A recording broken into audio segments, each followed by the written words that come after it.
Last hour. All right, so just to reiterate a little bit from last group, a bad attitude is like a flat tire. You won't go anywhere until you change it. Our attitude towards life determines life's attitude towards us. Your attitude is like a price tag. It shows how valuable you are. Behavior is the mirror in which you show everyone your image.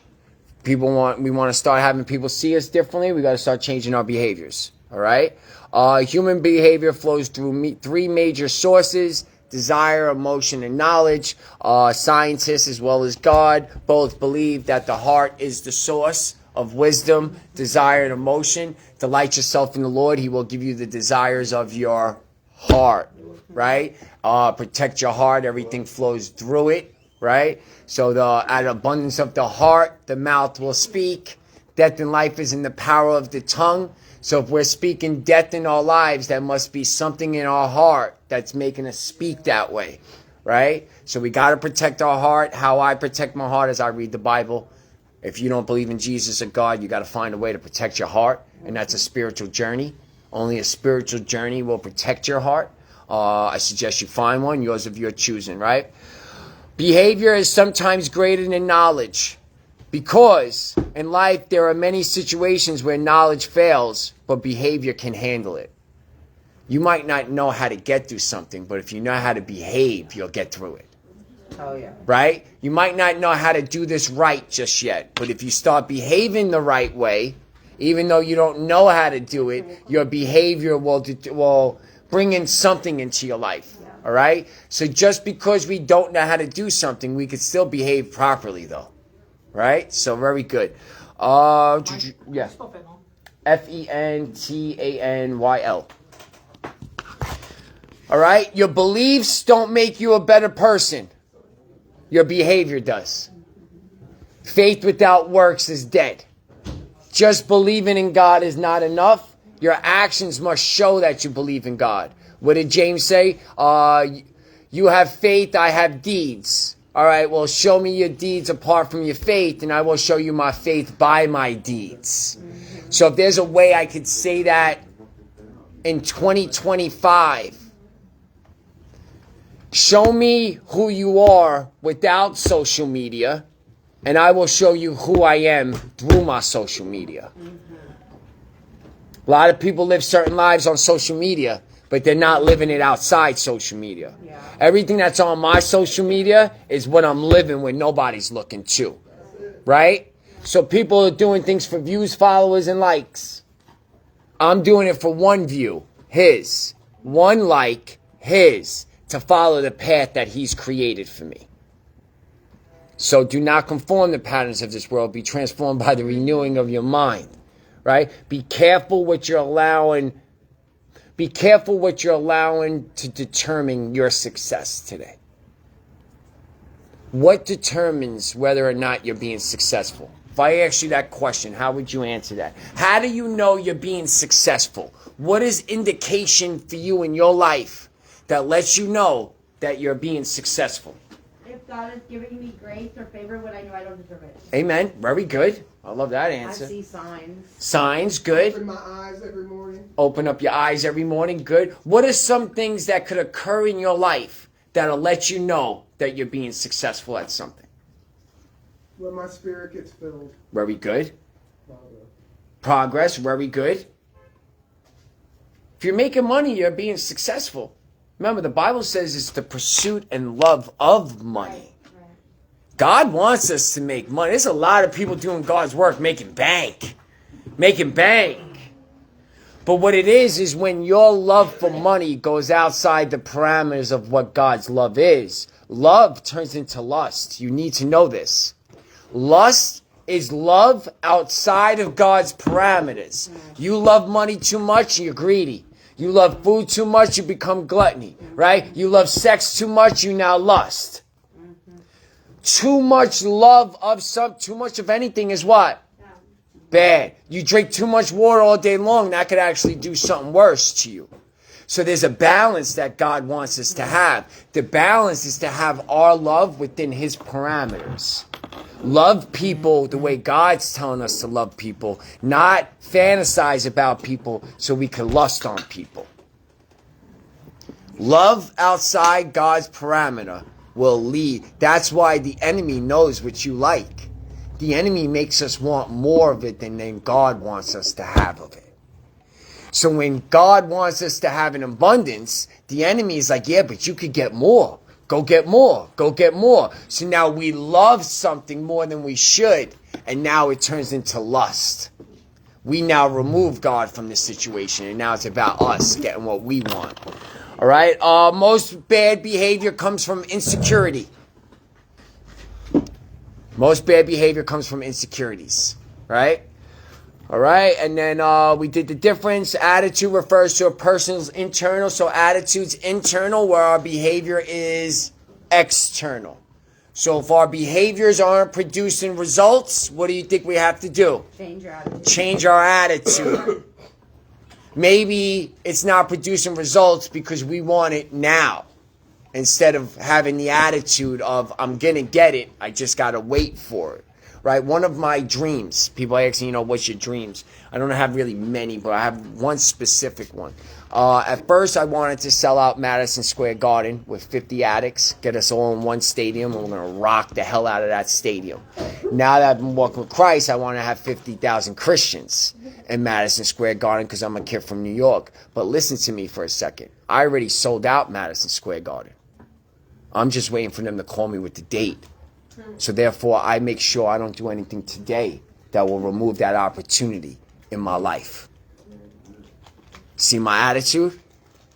I'm just waiting for them to call. Just don't fuck it up for yourself, Mike. Keep doing what you need to be doing to make sure that that's a reality. So your dreams will become reality when belief and action meet. You can't just believe that you could do this. If you believe that's your attitude, so then your behavior should show me that you believe you could do it. Meaning, if you're failing, you're not giving up. If you truly believe you could do this, when you fail, failure should teach rather than define. So you said dreams will become reality? When dreams become reality, when action and belief meet. Faith without works is dead. Even the demons believe in God, but their behavior doesn't show a Christian life. But they believe in God and they're afraid of God. If you don't think the demons are afraid, read the Bible. They were the first ones who knew Jesus, who Jesus was. And what did Jesus tell them? Shut up. It ain't time yet. And they listen because they're afraid of him. So attitude refers to a person's internal thought, where behavior refers to the actions or conduct that's a result of that attitude. We went through some different attitudes and behaviors, so let's keep it going. To use your attitude to your advantage. Focus on cultivating a positive mindset. What does that word cultivate mean for you? Grow. Bring it together, right? Focus. If I ask you what's your definition of focus, what would you tell me focus is? What are you doing when you are focusing? Zooming in on it. Yeah, Good. get rid of the distractions. Very good. Concentrating. Very good. Tunnel vision. Tunnel vision for that specific thing, yes. So focus is the art of knowing what to ignore. If you don't know what you need to ignore, it's going to be very hard for you to focus on what you need to focus on. So true focus is me knowing what to ignore more than me only focusing on the work I got to get done. I must also know what distractions I cannot entertain in order to stay focused. Focus. Follow one course until success. Follow One course until success. How many times have we jumped ship because it got difficult and we didn't like the way we felt? And then we found something that seemed easier but made us happy right away. So then we jumped that ship to another ship. So now we're starting things and not finishing them anywhere. So we got a million different things open, but we're not getting anything from anything because we're not focused on one. ourselves. An active addiction, you are focused on the drug. What are some things we must ignore in order to stay focused on the drug? Think, get spiritual. Responsibility, very good. Family, we got to ignore family, good. Feelings. Toxic environments. Negative people. An active addiction, I had to ignore everything that people told me I could be, and I listened to everything that told me that I couldn't be. In order for me to stay in active addiction, I must ignore all the positive. I have to. In order to be able to focus on that lifestyle, I must ignore my responsibilities. So now to be in recovery, what must you ignore? We said it, toxic environments, negative people, what else? Think internally. Get like spiritual for a second. What is something that you're going to have to ignore? Resentment. Very good. Anger. Good. Ignore it. It's not there. Ignore it though. Like the want to use, like when it comes in your head. Yep. To push it out very quickly. When I say ignore it, I mean don't communicate with it. Yeah. That's what I mean by ignore it. You start getting triggers and cravings, you better communicate with that in a way that develops a good attitude and a behavior. If you have an attitude towards triggers and cravings, that means that you're doing it wrong. Your behavior is going to make you show you that you could do it wrong. Triggers and cravings, you got to understand that that's actually an indication that you're winning, not losing. Yeah. When do you get triggers and cravings? Are you high or not high? So if you're getting it when you're not high, you're actually winning. Think of the triggers and cravings as a trial. Perseverance through your trials and tribulations, you are given the crown of life. Perseverance through it. Imagine if you overcame your triggers and cravings. What does that do for your recovery? Strengthen it or weaken it? It weakens it. If you overcome it. Oh, okay. Strengthens it. So your triggers and cravings could actually strengthen your recovery if you have the right attitude towards the triggers and cravings, because then you will see, if I overcome this, I'm actually going to get stronger rather than I'm going through this because I'm weak. They say God removes the obsession. Yes, 100%. I have no obsession to use whatsoever. I haven't had an obsession since 2 weeks off of the methadone after 12 years and 20 years on drugs. My mother passed away 3 weeks on Thanksgiving while I was in treatment. The obsession was lifted a week before she passed away. And explain that obsession is not like just the thought of it, because I have thoughts all the time, but the obsession, you're actually sitting there obsessing about it. Not just the thoughts, right?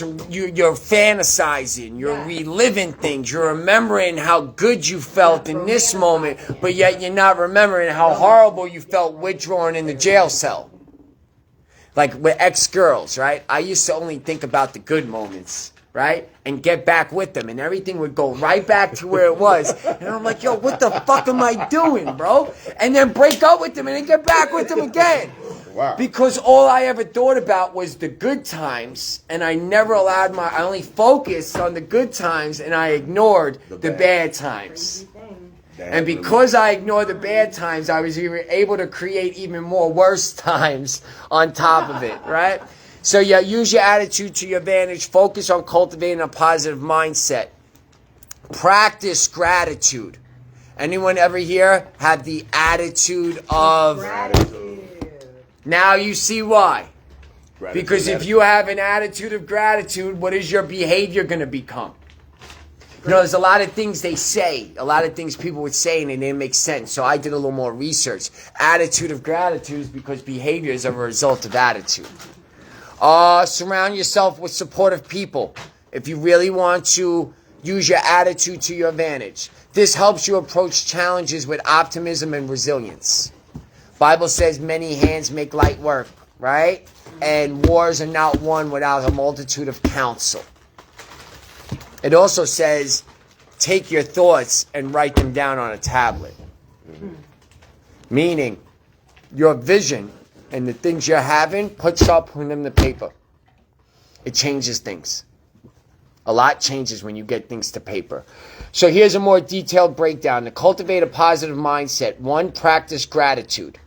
Regularly acknowledge the good things in your life. If you can't do that, set an alarm to go off every 3 hours. And when that alarm goes off, find something to be grateful for and have an action to follow up with it, and then go back to whatever it was you were doing. It'll start to become routine. We're creatures of habits. All human beings are creatures of habit. To develop some new habits, you're going to have to practice them, though. Right? So regularly acknowledging the good things in your life can shift your focus towards the positive. Focus on solutions. Remember, whatever you focus on, you attract. So if we're focused on problems, what are we attracting? Problems. Feelings associated with problems. If we're focused on solutions, what do you think we attract? Solutions. Opportunities. Yeah. We start to become a little more optimistic when we start focusing on solutions. All right? When faced with challenges, frame them as opportunities for growth and learning instead of dwelling on the problem. So if we want to start to cultivate a positive attitude, where we go? I just hit some. We want to start to cultivate a positive attitude. We want to practice gratitude. We want to focus on solutions. Practice self-compassion. Listen to what I'm saying. I'm saying practice gratitude. I'm not saying be grateful all the goddamn time, because that's not reality. Focus on the solution. Hone in on how things could get better rather than honing on how horrible it is right now, because that's going to develop an attitude. Practice self-compassion. Be kind to yourself, especially when facing setbacks. How do you talk to yourself when you make a mistake? That's developing an attitude about yourself, which is then going to create a behavior. Be kind to yourself, especially when facing setbacks. Acknowledge your efforts and celebrate your accomplishments. I don't ever want to hear someone say, I only have such and such amount of time clean. You got to remove that word only out of it. And celebrate, whether it's 1 day, 1 year, 100 years. Celebrate some of your victories. This cannot be all work and no play. You're going to be miserable. And the paycheck isn't going to pay for the work. And then you're going to quit the job like I used to. You got a job. What? She just got a job. Yeah, fuck yeah. Good shit. That's what's up. So, yeah. So be kind to yourself, especially when facing setbacks. Acknowledge your efforts. How many of us are actually acknowledging that you're really doing it? Good. That's a good attitude to have towards yourself. That behavior will make you want to do more for yourself. All right? Challenge negative thoughts. When negative thoughts arise, consciously replace them with optimistic real ones. So me personally, I don't feel that we can overcome negative thoughts.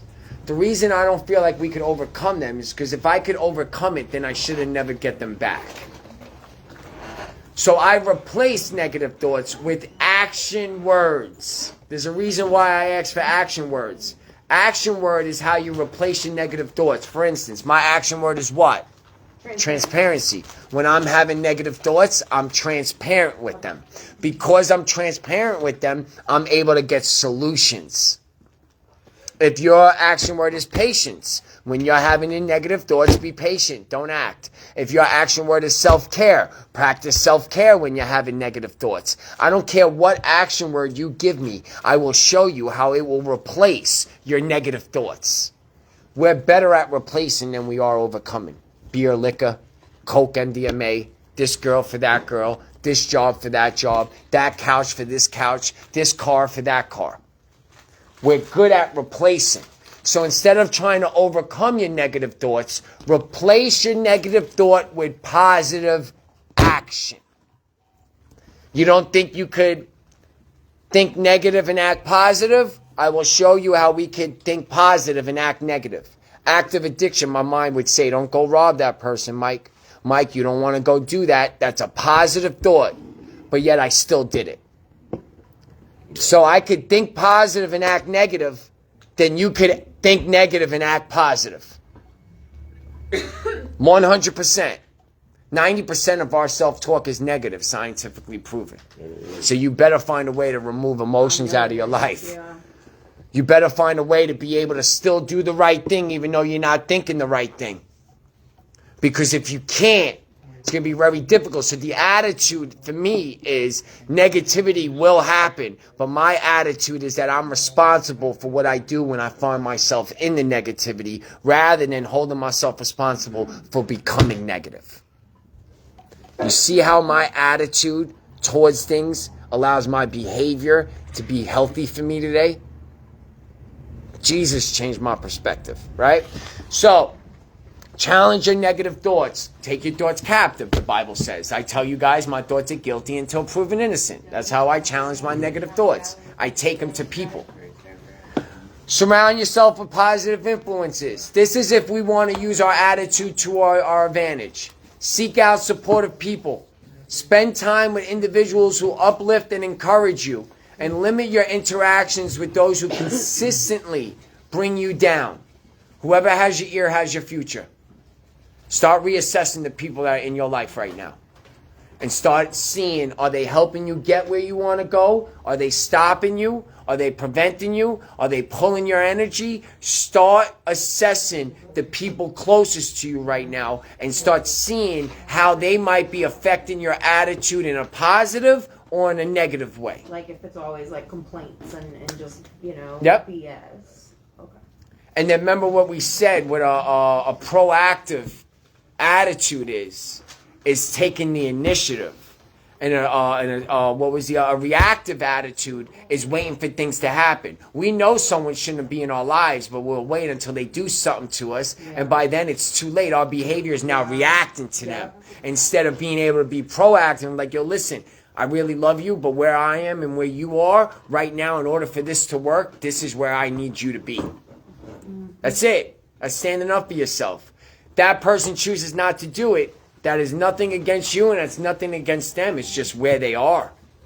And we have to accept that with some people right now. Yeah.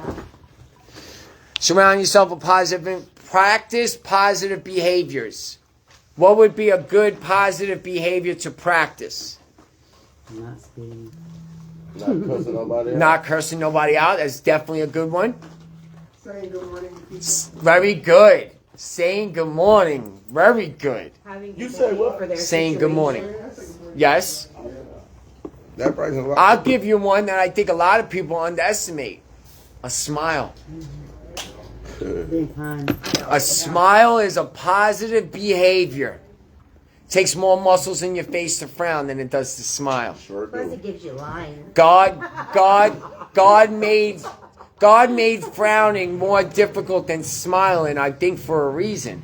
Because we're not meant to frown, we're meant to smile. So he made it easy for us. Right? So smile. A genuine smile can improve your mood and make you more approachable. And make other people feel good.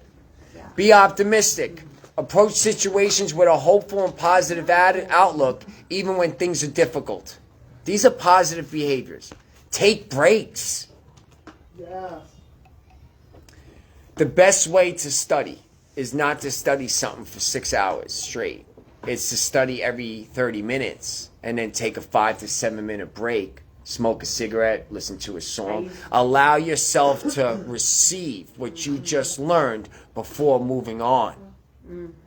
To me, recovery should be more like retirement than it should be a job. The job was active addiction. No time off, because I couldn't take no time off. Recovery, what do people do in retirement?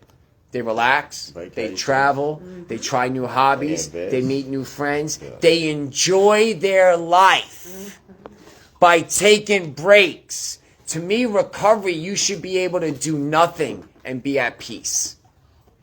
That, to me, should be what recovery should. We should be able to sit down, put our feet up, not even have a TV on, look out the window and just enjoy the peace of nothing. That, to me, is what my recovery is. That's a moment of clarity, does. Yes. That's peace. It's retirement. Because if you make recovery a job, you're going to expect to get paid. Yeah. Retirement, I already made my money. I'm living off of what I made. My recovery, I live off my active addiction. What I mean is, my active addiction is what keeps me in my recovery today.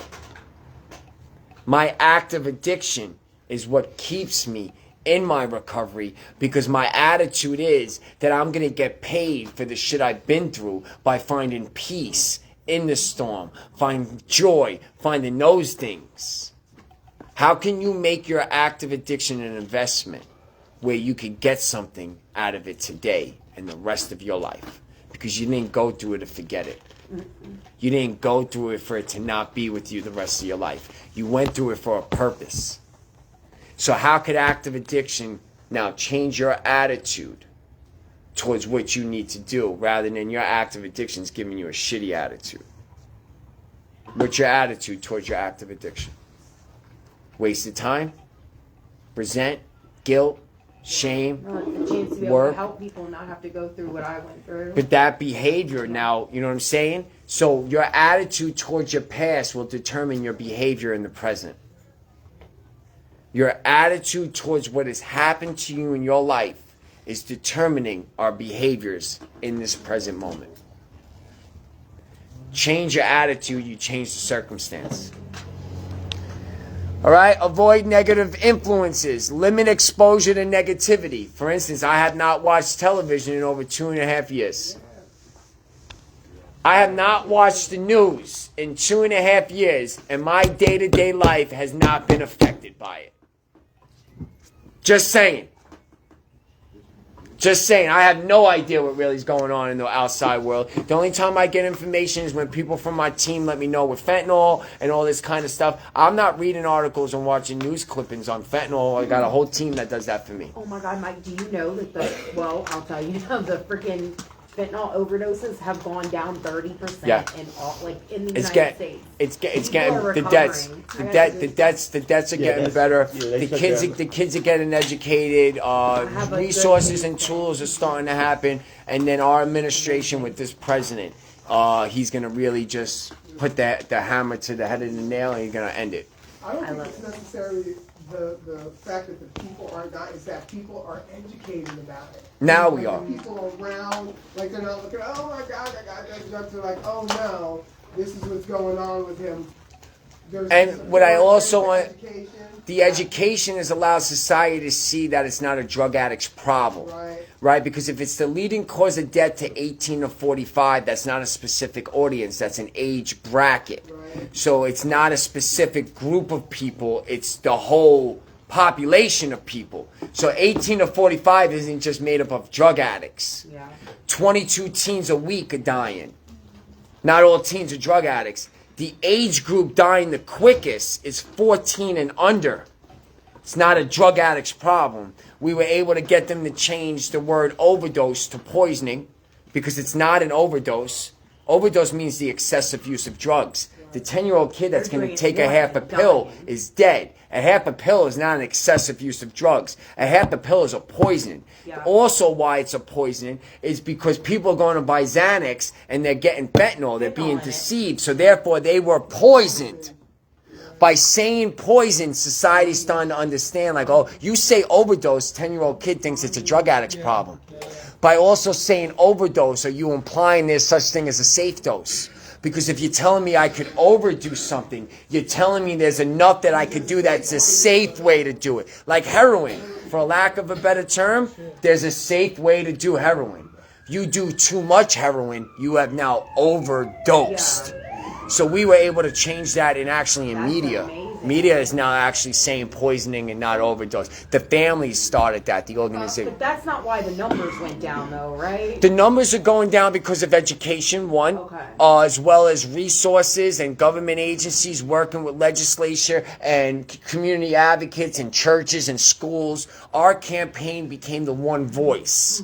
Law enforcement, recovery community. So now everybody's coming together. So it's the left knows what the right is doing rather than the left not knowing what the right is doing, right? And then you got the harm reduction people who are bringing resources like that. And then you got people like me that are bringing the education and the awareness and then, everything bringing it together. So it is getting better, but drugs are getting worse, though. There's a drug on the street called nitazene right now. Nitazene is Is that also nit. xylazine? The one that's Nitazene. tranquilizing? Xylazine is a trank. Nitazene Tranquilizer. is a synthetic opioid like fentanyl, but nitazene is 100 times stronger than fentanyl. That's Fentanyl is 100 times stronger than morphine. What? No, it's something different. You guys ain't gonna You ever heard hear. about carfentanil? Yeah, this is stronger than carfentanil. Yeah. Oh, because Nitazene. carfentanil saying is like it's 100 times. I just stronger read than up on fentanyl, that. bro. Yes. 10,000 times stronger than morphine. So yeah, so nitazene is actually 100 times stronger I than fentanyl. just read on that. You know what it is? It's in order to have heroin. If you guys aren't aware of it,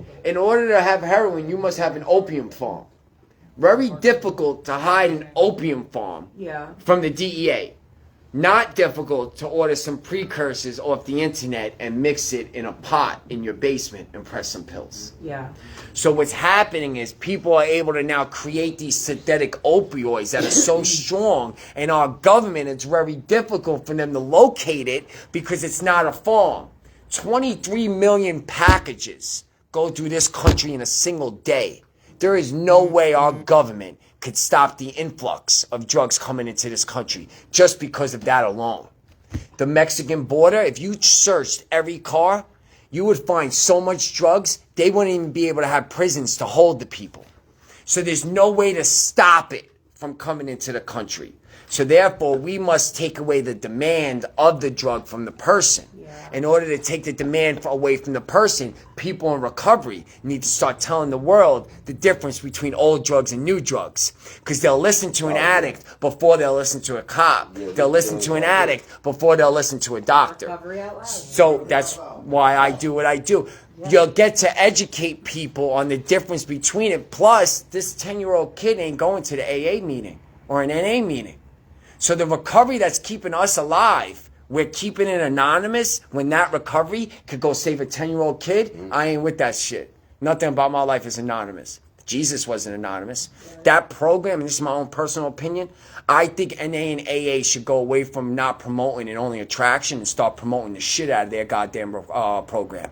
All over the place. Because those steps can help people with depression, with guilt, with grief. Those steps were not just made for addicts. They got it done, but those steps could save everyone's life. If they could get away from the 1930 understanding of what recovery is, start promoting the shit out of that goddamn recovery and that program. Everything. By keeping it anonymous, you're keeping something to yourself that's saving your life while a 10-year-old kid is about to die in the next 5 minutes. Just my own personal opinion, right? Yeah. Thank you. I got my little violin right now, all right? My little violin. So, ACT, A-C-T, attitude changes things.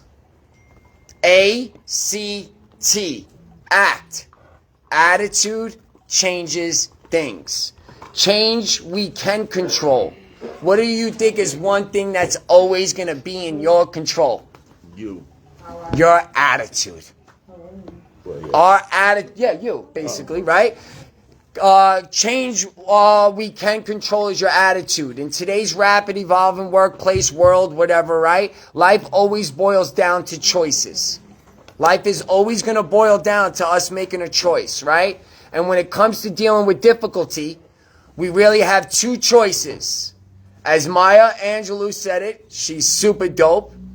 We can change our circumstances or we could change our attitude. Those are the only two things you could do. You can't change people. You could change the people around you, though. Can't change people, but you can change the people around you, right? So we got two choices. Either change your circumstance or change your attitude so you could change your circumstance, even if you can't change your circumstance.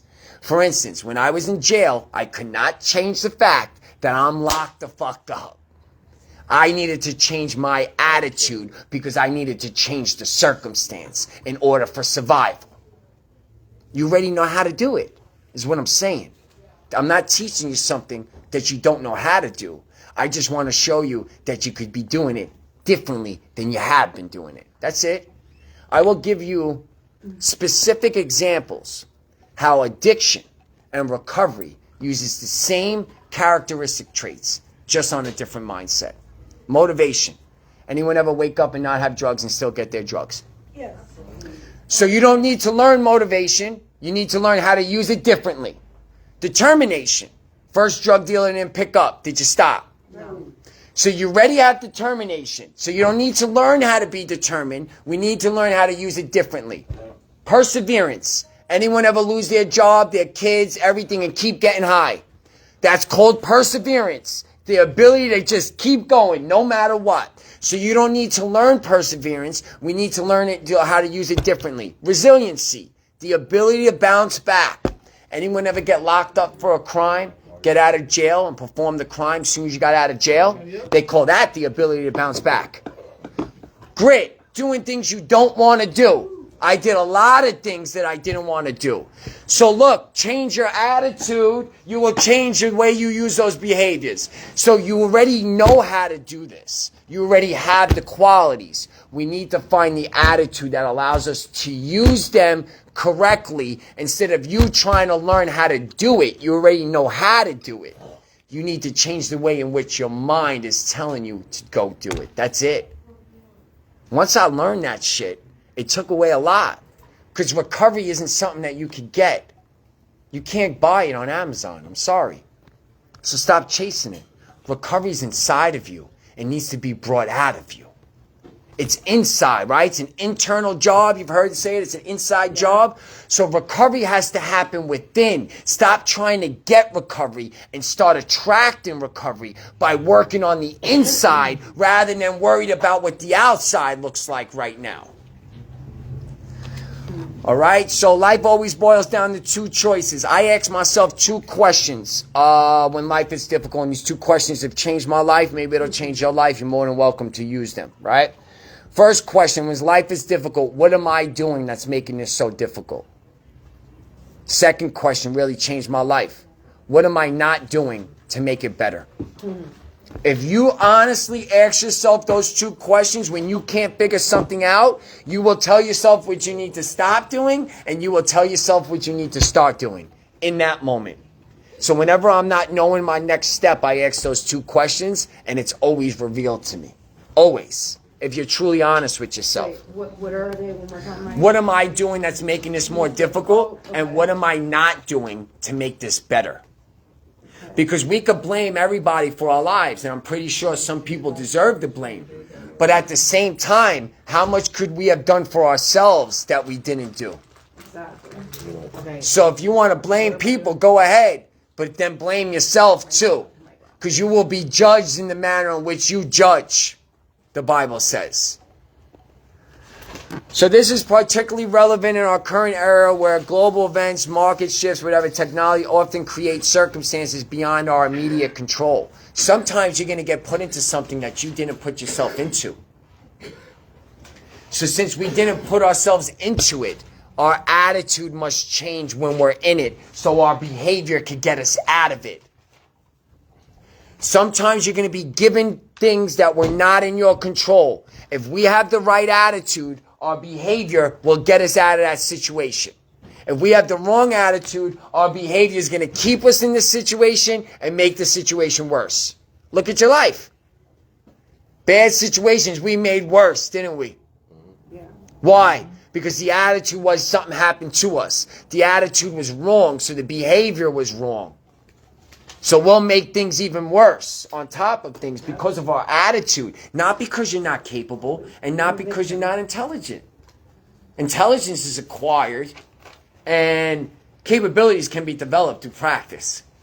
So attitude is always in our control. So what do we do if a situation is beyond our control and we can't change it no matter how hard we try? That's when we focus on changing our attitude. So when you find yourself in a situation that you can't do nothing about, you must learn how to change your attitude in that moment. Otherwise, that situation is going to take you out. Look at it. Look at your life. Look at the situations that took you out. And then look at your attitude when you were in that situation. Yep. Well, fuck it. Yep. The fuck it attitude. Yep. Perfect example. Fuck it is an attitude. What does the behavior show? Fuck it. Don't care. Do it big now. Might as well fuck it all up. Right? All or nothing thinking. Yep. I got high. I might as well stay out. What's the point of starting my days over? Yep. That's all or nothing thinking. It's either perfection or failure. There's no gray area. So 3 strategies that will help you if you need to change your attitude. Choose to remain positive. Remaining positive in negative situation is not naive, it's leadership. Say it one more time, Mike. I am. Remaining positive in a negative situation is not naive, it's leadership. As leaders, whether we are leading ourselves personally, leading a team, or leading an entire organization, we owe it to ourselves and those around us to remain positive.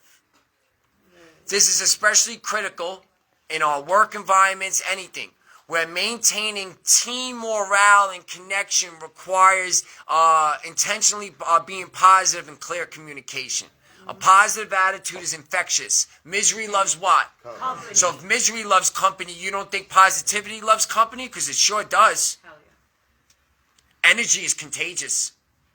Right? We want to get clean. We're around someone who ain't ready to get clean yet. Most of the times we're getting high with them by the end of the day. Or you staying the fuck away from them. But before we hooked up with them, we were serious. You know how many times before I hooked up with some people, I was serious about this. Yo, I'm going to get it right this time. Then I got with that person, and I was getting high within an hour. Yep. Can you tell everyone, because there's a bunch of new people, bro? And I think it's fire what you've done in 3 years. Can Oh, you inform sure. everybody what you've done in 3 years? So, yeah, of course. So, I graduated treatment on May 10th, 2022. So, thank you. May will be 3 years. So, I've been out of treatment 2.5 years. Within the last 2.5 years, I've been the first person in recovery to ever present before FBI Quantico 6 times. Customs and Border Control, CIA, DEA, Homeland Security. I've been on Dr. Phil, Nightline News regarding the Matthew Perry case, the dude from Friends. I've been to Congress. I've been to Congress. My phone book is no longer drug dealers and drug addicts. I got senators, Congress members, CEOs, producers from ABC, CBS, the whole nine. I've been in major news stations, CNN. I've been on major newspapers. I've been in more states that I could count. I've spoken to tens of thousands of kids personally, and there's probably so much more that I am forgetting. Now I'm a preacher and I'm a pastor at a church. This is in the last 2.5 years. That disease is something got you worried about Feel me, that bro? silliness. Goals. online. Yeah. I know. That's why I have a good day at work. Everything, bro. I love this passion. Yeah, thank you. And the reason I've been able to do it is because time is an acronym. TIME. Things I must earn. I don't waste my time no more. I ain't trying to kill time because time is killing me. I try to take as much advantage of time as much as possible. I try to invest myself as much as possible. I have 8 hours of every day that it's non-negotiable, that I am going to be productive for that whole fucking 8 hours. Distractions and nothing. I got 2 4-hour blocks. I don't do the 8 hours straight. It's usually from 4 a.m. to 8 a.m. I'm super productive. And then it's usually at night, the other 4 hours. So you know what I do the rest of the day? Whatever the fuck I want to do. Find some time to be productive, and you will be able to enjoy the life you want to live. People that are busy are sometimes busy doing things that aren't helping them. When I'm productive, I'm only doing something that I know is going to get me a result in the future, not in the present. So to be really productive, what you're doing today should produce something in the future. Not what you do today is going to get you something today. That's not productive. You're shooting your load. That's like the damn gym. You're shooting your load, right? So yeah, God has been very good to me. Thank you for that. So 2, you want to change your strategy? Look at the trial as a lesson. Trial is a test. The test is the trail. The obstacle that you're going through is going to get you where you want to go. The obstacle that you're going through isn't preventing you from getting there. See the attitude? Yeah. See how my attitude allows me to be successful in areas that used to take me out? What changed? I found the situations that were taking me out. I seen the behavior. After I found the behavior, I located the attitude. So now when I'm in the attitude, my brain lets me remind myself, yo, Mike, this is that attitude that produces that behavior that gets you that result. Maybe we shouldn't do it. But if you're not aware of it, how you fix something that you don't know needs to be fixed? So look at the trials as a lesson. Everything we go through has a purpose in our lives, whether it's difficulty at work, a project that has failed, a relationship that has failed, or even the loss of a job. Everything you went through is for a purpose. Teach you something, right? In our dynamic world, whatever that is, right? Where am I at? Failure hits us very hard and can be deeply wounded. But what they all do is that they all help us grow by giving us lessons. Failure and success both teach us things. Failure teaches us on how to get better at something. Success shows us that we're getting good at something. That's it. They both leave clues. Are you allowing your failure to teach you as much as you want your success to make you feel better? They should be on the same level. All right? And then, this is the big part. After you see the trial as the lesson, if you want to cultivate a positive attitude, we must now prepare to share that lesson with the world. Yeah. In order to keep it, you must... Give it. How much are you giving away to the world right now? Yeah. You don't think you have nothing to offer? You got plenty to offer. You were a drug addict for how long? You got plenty to offer this world. One, to me, my life is a limit amends, right? Because there's a lot of people that aren't here today for me to say sorry. There's a lot of people that told me to go fuck myself when I did say sorry, right? So my life is now everyone I get to meet gets the version of me that those people should have gotten, that they didn't get. That's the best I could do for them, is by never being who I was to them to anyone ever again. Even though they haven't accepted my apology, that's their right. I wasn't saying it for it to be accepted. I was saying it to kill my ego and be humble. Clean your side of the street. That's it, right? All right, so prepare to share the lesson. Finally, in my opinion, most importantly, if you want to look beyond you, it's one thing you must learn, a lesson. I always say, don't lose it, I learn it, right? So, Don't lose it, use it. So as we navigate an increasingly complex world, marked by rapid technology change and shifting workplace and evolving expectations, right? Whether dealing with anything, remote, whatever, it's our attitude. The right attitude is often the key difference between thriving and merely surviving. You want to exist or you want to thrive? You want to just survive? Active addiction is us surviving. Think about it. Active addiction is us surviving the best way we know how. I want my recovery not to be about surviving. I already proved to myself I could survive. Survive making every bad choice and decision you could possibly think of. And still survived. I want to thrive now making better choices and decisions. The biggest tragedy of life is everyone is going to die and not everyone gets a chance to live. Yeah. Everybody going to die. Not everyone gets to live life, though. So, the life that you will live is the life that you focus on. That's it. The lives that we get to live is a result of the lives that we are focusing on. What life are you focusing on today? Because that focus is creating an energy wave, right? There's a couple more things I wanted to give you guys before we end. Where is it? So distractions.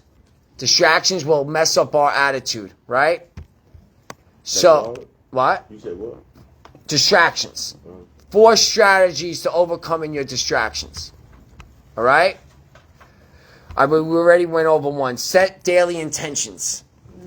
Right? When you work with greater intent, you focus on what's actually important. To accomplish this, I have a favorite ritual called the rule of 3. First thing in the morning, ask yourself, what are 3 things I want to accomplish by day's end? Like you were saying, right?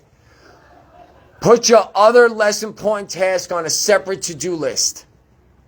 Part of what makes this rule so powerful is that the 3 things fit comfortably within our attention at once. That's why I'm being told when I give sermons, just give 3 points, because most human minds can't get more than 3 in at a time. Some of my sermons, I would just scripture after scripture and wisdom after wisdom, and it's just people are just leaving with a good feeling, but weren't really leaving with a message, right? So, for example, today I said 3 intentions: finish a draft, Have fun in 2 media interviews that I've scheduled and finalize a slide deck for a presentation. I'll tackle other things over the course of the day, but these 3 are the most important. Are you doing that? Every morning you wake up, these 3 things are most important. I need to get these things. Because what you do is if you have too much on your plate, you feel overwhelmed right now. If you have too much on your plate, you're probably procrastinating. You're probably looking for one way to get everything done. And since you can't find one way to get everything done, we're sitting back until that one way reveals itself. What I realize is if you start taking things off the plate and focus on 2 or 3 things, and you finish that, now you could add to your plate. Rather than take off your plate and feel like you're getting defeated, you add to your plate and now you feel like you're getting stronger. So even if you have to do all those things, cool. Don't put them all on your plate though. Put 3 things. When you get those 3 things done, then go for a 4th. You actually are building yourself up better that way than having 10 things on your plate and thinking that by having 10 things on your plate, you're getting better because they're on your plate. It's not necessarily true. Work hard on stuff and do more of it. Our work tends to expand to fill the time when we have available for its completion. Any excess time remaining is usually filled with distractions. Right? When you have free time, what are you doing with your free time? You reading? What? Thinking. You're good. Are you reading? Are you learning? Or are you scrolling? What are we doing with free time? I'm not saying don't have leisure time. Leisure time and free time are 2 different things. Leisure time is scheduled. It's a scheduled time for me to go do what I like to do. Free time is when there's nothing going on. Doesn't mean that that's an opportunity for me to do nothing. Do you have leisure time in your schedule? Or leisure time is free time? See what I'm getting at? I have leisure time. That's the time I get to do what I want. If time frees up before then, I don't do what I want. I find something that I need to go get done. Maybe the 4th or 5th thing outside the 3 that I chose in the morning. Leisure time and free time are 2 different things. Know that. It's very important. All right. And I think that's, let me see. I think that's pretty much it. Any questions so far? I'm going to give you some quick ones. 10 tips to help reduce distractions. Have a plan the night before. Are we planning our day tomorrow the night before? Turn off distractions. When you're in certain areas, turn off your notifications on your phone. Do not disturb. Don't allow the phone to vibrate or ring and take your distraction. Take your mind off of what it is you're doing. All right? Get comfortable. This means something different for every, whatever. Comfortable could be determined by the clothes, the chair, the music, the temperature of the room, or something like that. Make sure you're comfortable. Practice meditation. Set smaller goals. If you want to limit some of your distractions, make your goals smaller rather than so big right now. The bigger the goal, the more the distraction. Sleep, if we can. I wish I could sleep. I don't even know what that is. I haven't slept more than 4 hours in a single night in over 3 years. Damn. I wake up with hella anxiety every single day. It feels like there's 100 hands in my stomach. Every day I've woken up in the last 3 years. This used to be what always would take me back to using drugs. Because every time I got clean, like this happens to me. But now it's became part of, it takes me 45 minutes to ground myself when I wake up before I can even do anything. Are you against taking like something to help you sleep? I tried the stuff. It puts me to sleep. It doesn't keep me asleep. Seroquel? None of it. Seroquel, I'm going to eat the whole house. So Right, that's how I am. I'm staying away from that. If you take Seroquel and you stay up longer than you should, that's it. You're done. You ain't going to sleep, and you're eating freaking everything. My thing is toast with butter and jelly. I'll eat a whole goddamn loaf of bread. I will eat a whole loaf of bread, jelly and butter. But anyway, so reward yourself. Find ways to reward yourself. Number 6. It could be if you want it to be. All right. So reward yourself. I skip 1 or 2 because I don't always like all these things. Reward yourself. Delaying gratification can help people focus on getting something done. Delaying the gratification of success until the completion of the job will help you get the work done. Expecting success as you're doing it might become a distraction and you might not get the work done, is what I'm saying. Can't meet expectations. Reward yourself when it's done. Little rewards during it, but what I'm saying, really rewarding yourself should be at the end of completion. You could find small rewards throughout it, but I would look for the reward of it while I was doing it. Right? For instance, 90 meetings in 90 days. I want my job back. I want my bank account back. I want my car back. I want all the things back. Right? Take a walk. I read an article, walking 15 minutes a day, 3 times a week, adds 10 years to your life. So those of us that have smoked meth, you might live to 500. Because I walked all over the motherfucking place, right? So, just saying. But walking is very therapeutic. We were walking dead for To real. me, I can't sit and meditate. I'm not there yet. I can't sit there, I can't do that. I go crazy. For me to meditate, I need to walk. I need my body to move in order for me to be balanced and calm. So you could actually meditate running. I meditate when I'm running. I meditate when I'm walking. It's very therapeutic. Reason being, when you're moving your body, your mind doesn't really hone in on certain things because the mind and the body's working together. So it's one. When you're sitting there, it's very difficult. For me, anyway, some people can sit there and meditate. God bless you. I'm working on it, right? Unplug and play. Non-work and screen activities can help free your brain up to focus later on a new task, all right? For at least 30 minutes a day, consider working out or going for a run or a bike ride, playing sports, doing puzzles, playing chess. Remember that a healthy body means a healthy mind. Hell yeah, we do. But do not think a sober body will equal a sober mind if you ain't practicing mindfulness skills and you're only not using. I know a lot of people with a sober body and their minds are not sober. They're miserable. They're miserable. They Dry hate the drunk. I world, do too. right? Dry drunk. So just because we're not using and your body is sober does not mean that your mind is going to stay good. We got to constantly practice mindfulness, all right? Any questions? Anything of the sort? Everyone's Gucci? Gucci band. All right, if you guys ain't doing nothing, Saturday we're at the beach from 1 to 3, Recover Out Loud. Saturday night, I'm at the church preaching. If you guys want information, ask. Thursday night, we have Theology Thursday. Tuesday, we have Bible study, tacos, and Sunday. But You could do that next week, huh? But Announce the 20. we're going to have a men's breakfast on the 29th, and our very own George is going to be cooking at the church. He's going to be cooking breakfast for all the men. So for any of the men in here, if you guys are looking for community, if you guys are looking to hang out with people, come see us. We have a men's ministry. Man, I throw down, man. He better know how to cook. All right, I appreciate you guys. You have a great day, man.